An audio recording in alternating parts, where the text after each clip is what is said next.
An even greater infant phenomenon was soon to appear in London. The 8-year-old Mozart lived here for 15 months. He was to outshine Clementi as a virtuoso, but in the long run prove less of a businessman.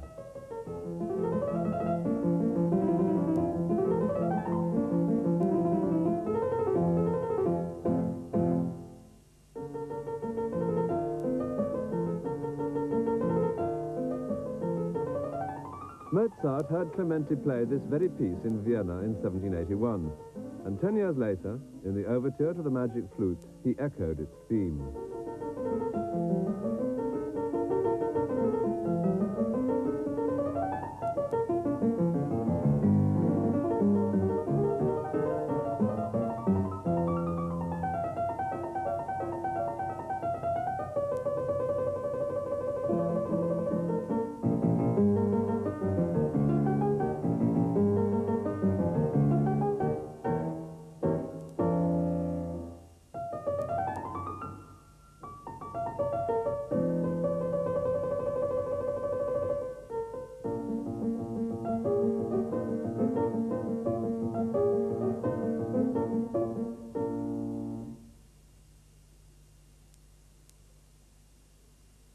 Other artists, as well as musicians, were now responding eagerly to the demand of people in this prosperous city to be kept amused.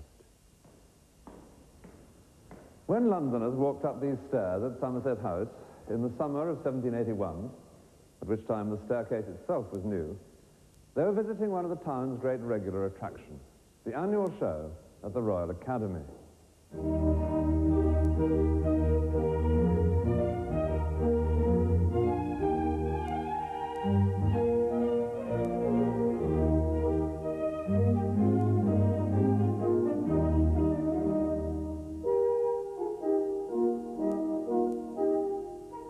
Although this painting commemorates a visit to the show by the Prince of Wales, this was not a normal case of royal patronage. It was something new and much more modern. Artists offering their wares for sale direct to the wider public.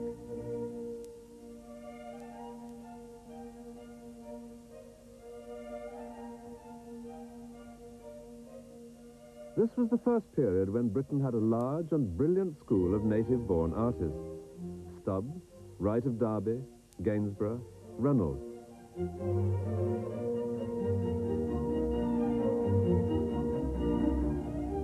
It was a school whose subject matter was essentially British people.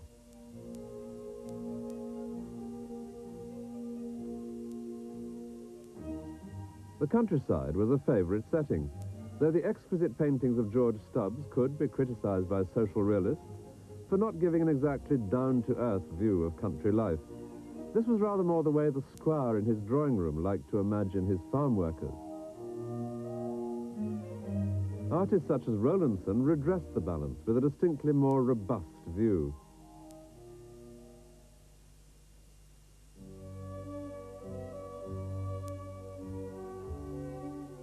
But it was about this time that a third and different strand began to make its appearance.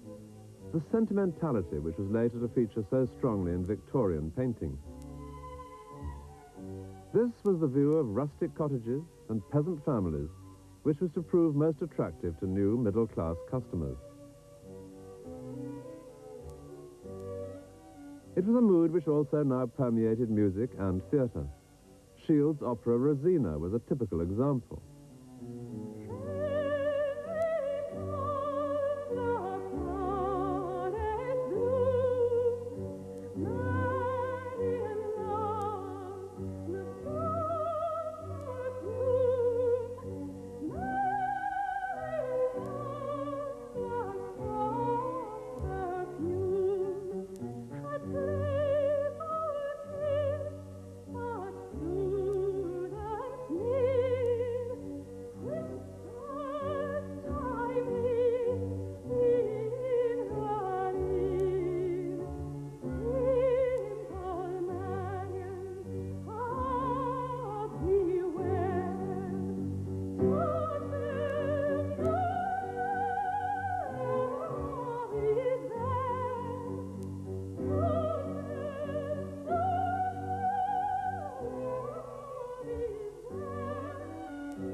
The horse was one of the great passions of the Georgian age. Partly as a status symbol, the exact equivalent of a fast car today, but also as the largest and most impressive of God's creatures available for marveling at in these islands. The Jockey Club had been set up in 1759.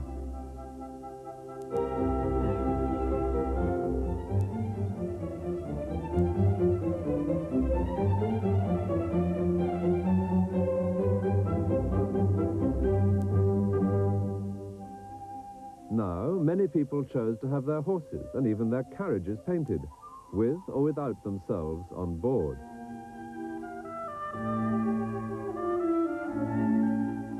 One reason was that roads were rapidly improving, and it was becoming more feasible to venture outside London. Travelling for pleasure, tourism, had begun.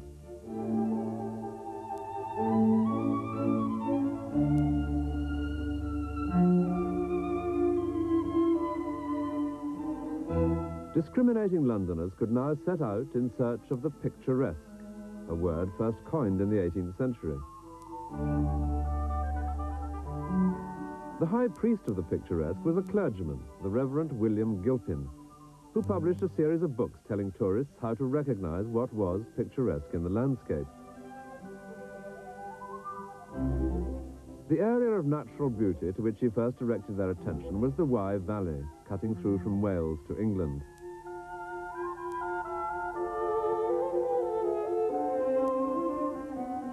The beauty of these scenes, he explains, arises chiefly from two circumstances: the lofty banks of the river and its winding course. Rain can give a gloomy grandeur to the scene by throwing a veil of obscurity over the banks.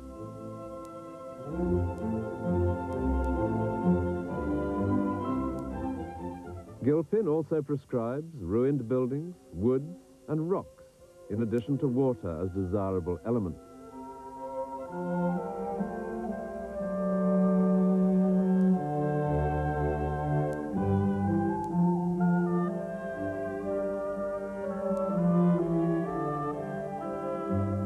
Goodrich Castle on the Wye is quoted by Gilpin as an example of a view which he says he would not scruple to call correctly picturesque. And he says that such correctness is rare because nature nearly always needs improving by man. Interestingly, he uses a musical metaphor to develop this theme. Nature, he writes, is always great in design. She harmonizes tints with infinite variety and beauty, but she is seldom so correct in composition as to produce an harmonious whole.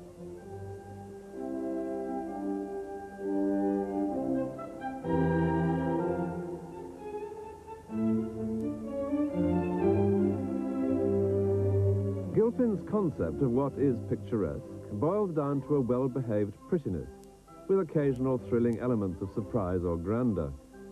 It is a concept remarkably close to the music being played in London at the time, elegant and charming, but without much in period. The gallery in Horace Walpole's Strawberry Hill.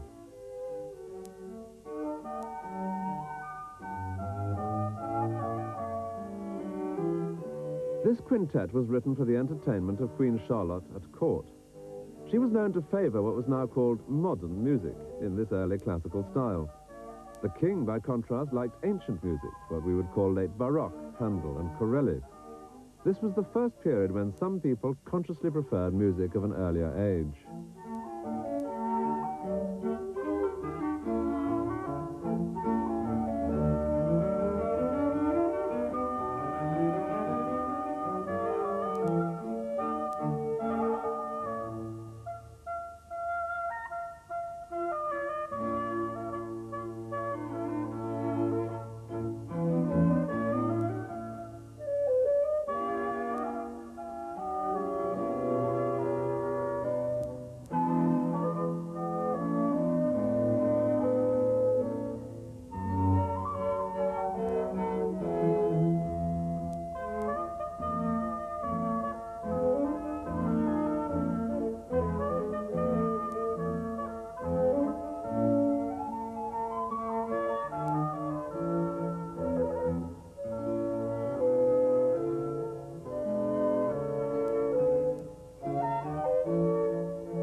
If there is an architectural, harmonious whole in 18th century England, it is certainly the city of Bath, still surviving today much as then. But its elegant squares and crescents were in fact not planned as a whole. They were the work of speculative builders cashing in on a new clientele. It was to Bath that middle-class Londoners began to flock during the season, to take the waters, but also to savour the various entertainments on offer. Bath's livelihood was its visitors, and it extracted money from them through subscription. A subscription was needed to the pump room to take the waters, another to the assembly rooms to enjoy the balls, and another to the season's concerts.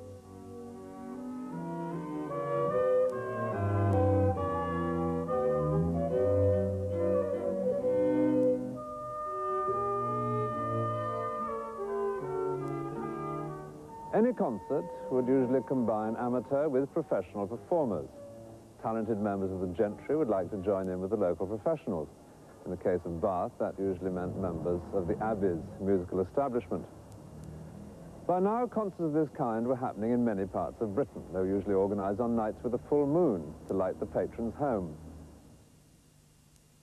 In Bath, the concerts were organised for many years by Thomas Linley, painted here by Gainsborough. He was the son of a carpenter. In this New England, anyone with entrepreneurial flair had a chance of fame and fortune. Linley was succeeded by Venanzio Rauzzini, a castrato singer and composer who had settled in England. And Rauzzini had staying with him in Bath in the summer of 1794 the most famous of living European composers, Joseph Haydn. Haydn was now on his second visit to England, and he was enjoying himself immensely. He had even that summer delighted the natives by setting several songs with English words, including this mermaid song.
Haydn, seen here at the keyboard, was enjoying in England a success unprecedented, even in his successful career.